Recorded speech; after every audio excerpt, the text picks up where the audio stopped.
Hi, welcome to our new life group series on discipleship and the challenges of following Jesus. Over the next few weeks, we're going to look at what it means to follow Jesus, and in particular, some of the challenges which Jesus gave us in his own words for what it looks like and what it means to be a disciple of Jesus. This week, just going to give a brief introduction before a chance for you just to think about what some of those challenges could be, some of those challenges that you've experienced, some of those tensions which you've already wrestled with in your faith. So, as we begin, what does it mean to be a Christian? I guess there's lots of different terms that people use for being a Christian. Perhaps they say, I'm a follower of Jesus. You might have heard someone say, I'm a believer. People might go a little bit further and say, I'm a born-again believer. Or there's some people who go the whole hog and say, I'm a Bible-believing, born-again child of God. Then, of course, there's the term disciple. Disciple, obviously, the term that Jesus used for his closest followers, but also one used in the New Testament for those who follow the way of Jesus. This term, disciple, from a young age was something that really fascinated me. I think it was the idea of picturing what it would have been like to live with Jesus, to literally follow Jesus wherever he went, to eat the food that he ate, to walk the paths that he walked, to hear him teach, and to live the way of Jesus with Jesus.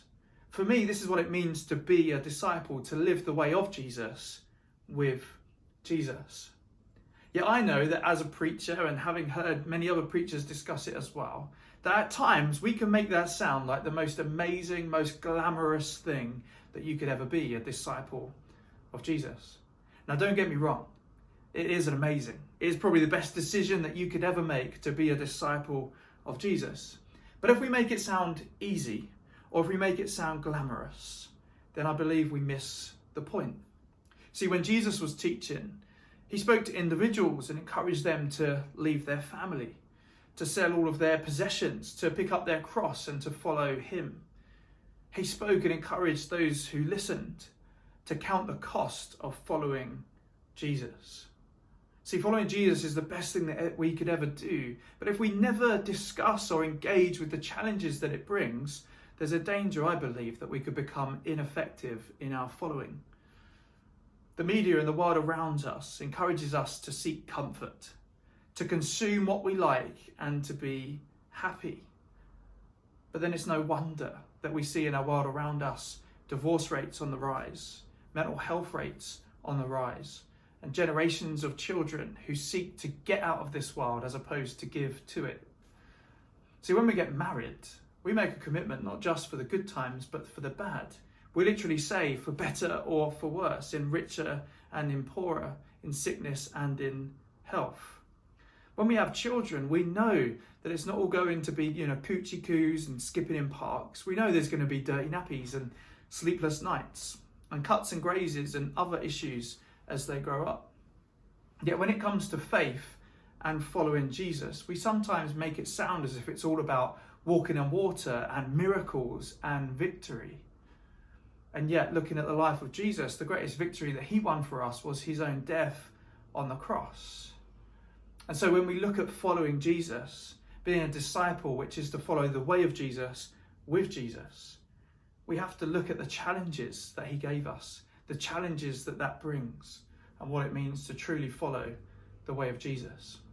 So over the next few sessions, we're going to look at some of these challenges in following Jesus. We're going to unpack what they are, what they could look like for us as a community, as a church, and as individuals. Within these challenges, of course, we'll find promises too. So it's not all doom and gloom. When we look at the way of Jesus, we remember that we also walk with Jesus. And so we'll look at some of those promises along the way too. So before your leader shares the themes for the coming weeks with you, what I want to encourage you to do, and in the questions that go alongside this material this week, is just the encouragement to discuss some of the challenges which you have found in following Jesus thus far.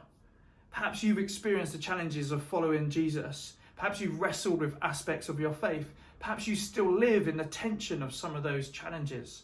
I want to encourage you to discuss that, to share, be open and honest and vulnerable with one another. I believe when we do that, we truly see growth and we truly take steps forward in our faith. This is all about journeying with one another and most importantly with Jesus. Following Jesus on his terms and not our own. So your leaders have some questions for you to discuss, and I look forward to exploring the way of Jesus,